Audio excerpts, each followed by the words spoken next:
Welcome back to Maintenance Made on a Budget. Today we're going to take a look at this water softener for a family member of mine, and they're complaining that the water level inside has gotten pretty high.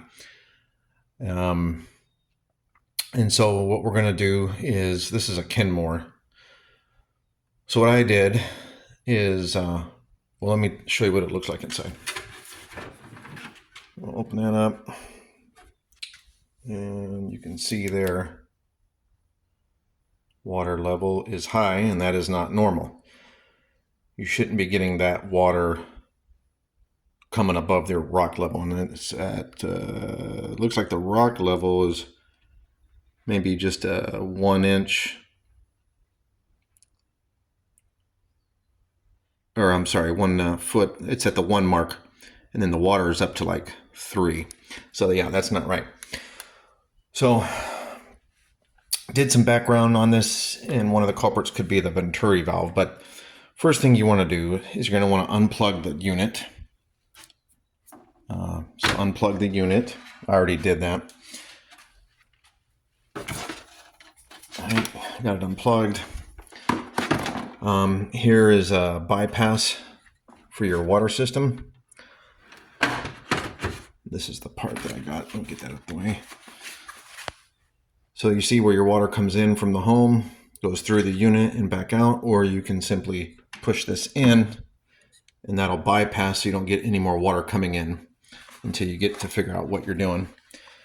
All right, and then the next thing we're going to do is go ahead and remove this whole piece. This one just snaps in the sides and the back.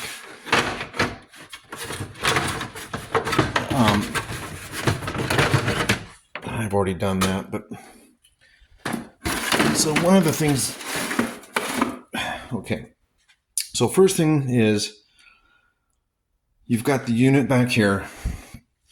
This is the venturi valve, and you've got your water supply going in, and this is what helps by suction circulate the water through the unit. There's very tiny little holes and passages in there that can easily get clogged over time, so I went ahead and got her a replacement part, but there's actually a cheaper way you can do it, and I'll show you later. But before you do all that, you might want to take a look at your float assembly. So this cap comes off, and inside there is a float. And what you might want to do is just kind of remove that and see if there's any salt that got down in there, perhaps. Where it's kind of like if you're familiar with a toilet, you have a float that when it gets to a certain level, it closes off the water fill valve and shuts the water off. Kind of similar to that. And in order to do that, these just simply come out. You got the hose here that's kind of put into there. Look. And that comes out like that. Okay. All right. So you have your water supply line, the black hose, going through the tube. You have this float. If I can get this thing to sit still for a minute. And of course I cannot. So I'll have to get this set up here. Okay, so there's your float assembly. And it's just a little styrofoam float. But you can take these unions off, get yourself some pair of pliers. You grab the end and it just pulls out. It's a little lock ring like that. Pull that one out and that one out, and this little U will come off. And potentially you might have something stuck lodged in there that would cause this not to be, it would cause it to be stuck and just continuously filling the water. I'm not so sure that would be the issue.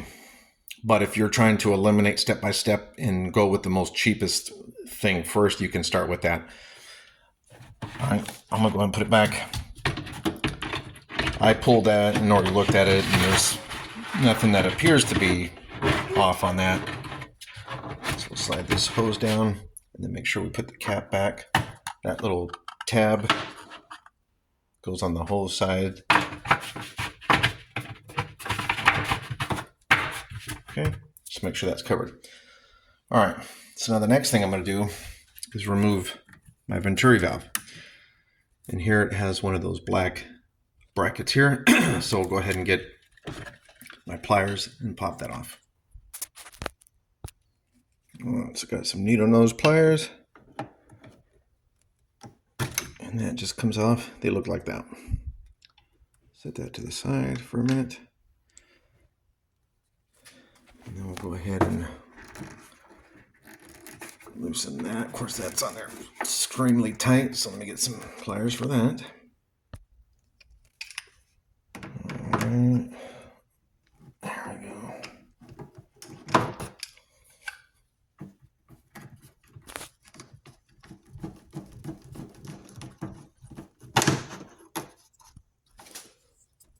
And it should just come out like that.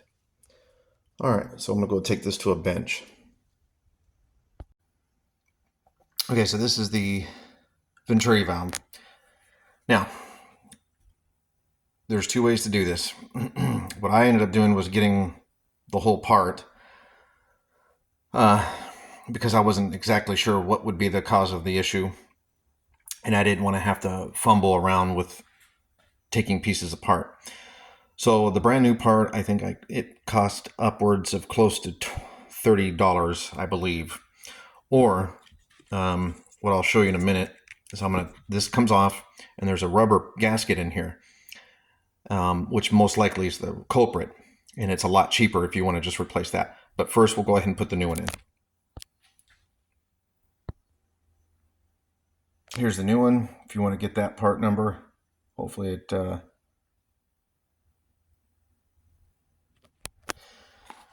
didn't get too blurry on you. Like I said, this is a Kenmore. Not sure the year. I think it's a 2012, but I don't know how old this, if the water unit was part of the home construction or added later. But either way, like I said, I found this on Amazon for $29, I believe. Or no, I'll have to double check. I'll link it here at the end. But like I said, I didn't want to mess around. I wanted to have just the replacement part.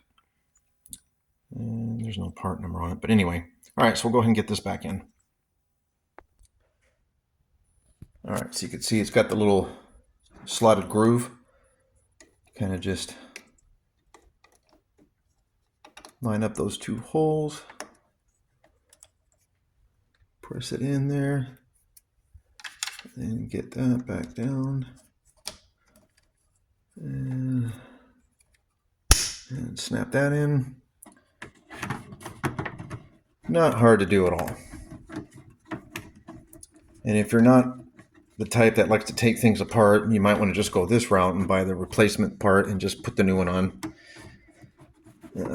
And go with that. But if you like taking things apart, I'll show you how to do that in a minute.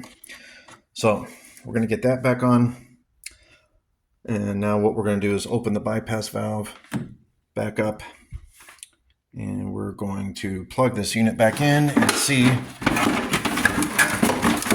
if that was fixed the issue.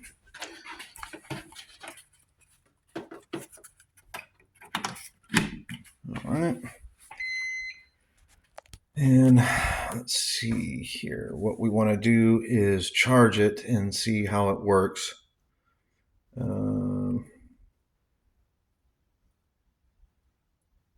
Let's go.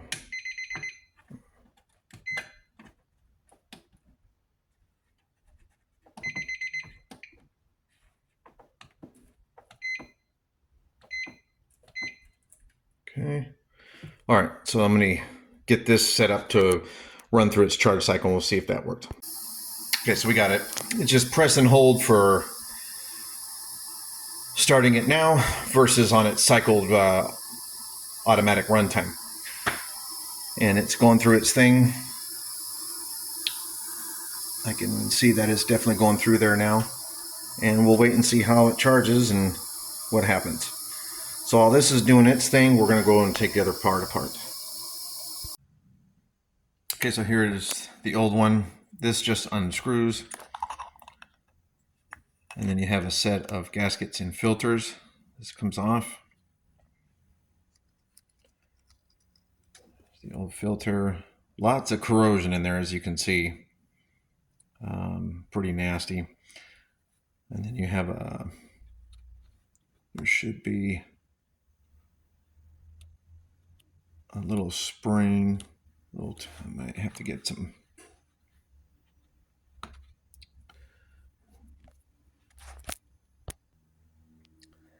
Okay, so with that special tool I got, I was able to, inside there is a little rubber gasket. It's got that, and then this whole blue piece comes off. And here is where everybody that I found online says is the problem. And then to get this out, you'll have to see if I can do this with one hand. Of course not.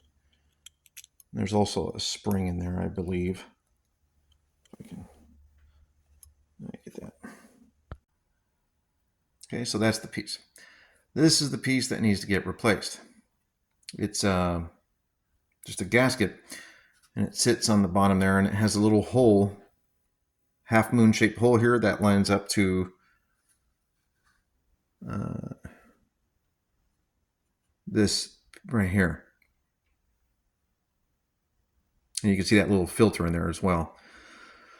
So you'll slide the new one, make sure it lines up, slide that down, and just put everything back carefully. But you've got an O-ring here that's gunked up, and you can put it all back together and see if that works. This is obviously cheaper online versus buying the whole unit itself. However, you know, when I do things like this, I'm still saving money by not paying for a tech to come out, or, you know, my family member having to pay the tech to come out. So it's just better that I don't mind spending a little bit more if I can to avoid doing all this, because I find generally when I start taking things apart like this, if they don't go back right. But again, this isn't that bad. You get a pack, you can get a pack of these for like 3 for pretty cheap. And then just put that back on and just put it all back together like you did and pop it back in. All right, so that would be the other way to do it. Now let's see if it worked. All right, so now we're gonna check this out. And looks like that was it. We're down to just almost under the 0 mark now for the water. So that was the problem.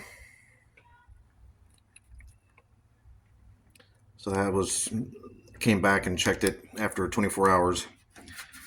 If you like this video, please hit the like button and subscribe to my channel.